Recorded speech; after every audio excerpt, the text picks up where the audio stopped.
The legislative session ended in a frenzy Thursday night with lawmakers struggling to finalize that $45 billion budget and that $2.2 billion surplus. I spoke with Barry Irwin, the president and CEO of A Council for a Better Louisiana, about the highlights. So first, let's talk about the budget. They had a total budget of $45 billion with a $2.2 billion surplus, which is huge. And of course, this was the source of a lot of stress and haggling among the lawmakers. But where did that money ultimately go? Well, a lot of places, but I think primarily you can kind of point to two things. One, a lot of that was always intended to go to like projects, infrastructure projects, coastal restoration, local, road and sewer and water projects, all of that. So a big chunk of it went to that, and that's a very good thing. The other part that became a dynamic in the session was trying to put money into retiring and getting rid of debt liabilities in the retirement system. The House wanted to use just about all of it for that. They ended up putting about $450 million towards that. So when you put those two together, that's kind of the bulk of where that $2.2 billion went. All right, and so how much of that was in line with what the governor himself asked for at the beginning of session? Because he had outlined exactly what he wanted the budget to look like.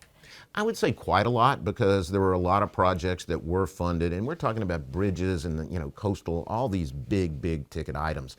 A lot of those got funded. I think the kind of turn that surprised people a little bit was this focus that the House was going to have on the retirement systems. I mean, that became a huge issue kind of in the middle of the session. That was not part of the governor's plans. So one of the things that did happen was to kind of, work with the House and compromise with them. More and more money that had been in some of those projects ended up going towards that retirement system. So otherwise, though, I think broadly you could say there's pretty good alignment. But towards the end, there was a big surprise. There was $100 million that was cut from the Department of Health. What was that? Nobody seemed to be expecting it.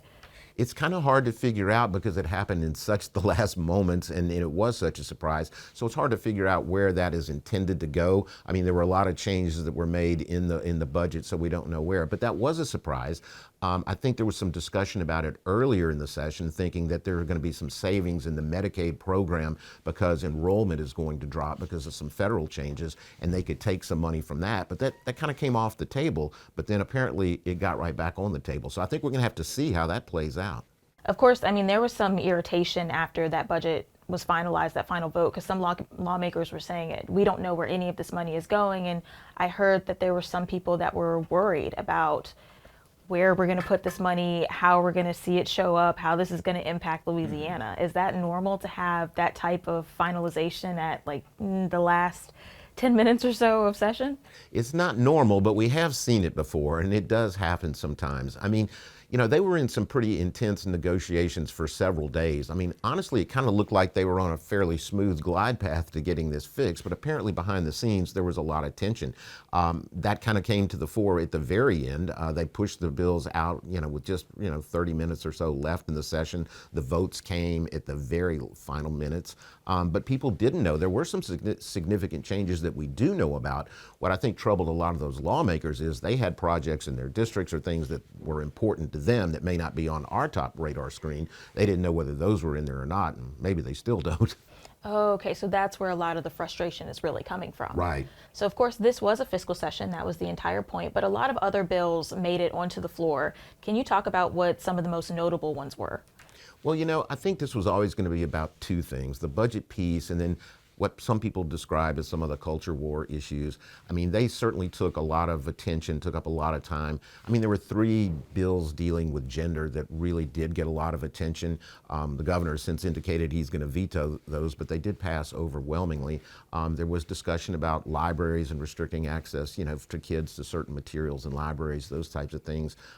They passed as well. So there was some discussion about critical race theory. That did not get out, but that was one that did eat up a lot of time in some of the education committees. So there was a lot of discussion about that, and some of those are really, going to the governor's desk. Right, and like you said, he did say he was going to veto a lot of the bills discussing gender and LGBTQ issues as well.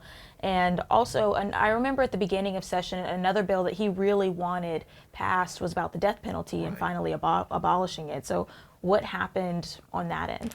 Really, basically nothing. I mean, that is a very difficult issue in this legislature, which feels very strongly about that. The issue has come up from time to time over the years, and really it never gets any traction. I don't think it's a surprise that it didn't get traction again this time, especially in an election year for a lot of these folks when they're worried very much about crime, and criminal justice issues were also at the forefront to a degree during this session, but it really didn't get very far at all. And of course, asking for exceptions whenever it came to abortion, that was also something he had requested in the beginning. Right, and that didn't go anywhere either. I think we have a very tough law. They knew when they passed the laws that we have that they were tough, and I think a majority of the legislature wants to keep them that way. So what do you think the overall impact of this session will be? Well, overall, I think it can be very positive. I mean, I think we do get stuck a little bit looking about how it ended and think about that chaos. But I think if you take a step back, we had a lot of money to invest. And I think largely we invested it very wisely. We didn't mention this, but we put a lot of money into higher education this year. Hopefully those teacher pay raises, even though there's some controversy there about them being permanent, really will be permanent, and that will be lasting. But the money to deal with the retirement systems, that has a long-term impact, and that can be very good.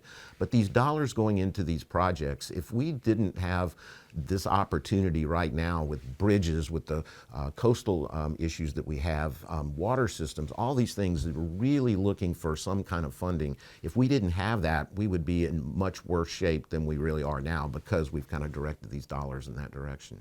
Of course, but as always, the cliche, only time will tell. Only time will tell. We've got a fiscal cliff that may be coming in a couple of years because some taxes are rolling off the books and some other dollars are going away.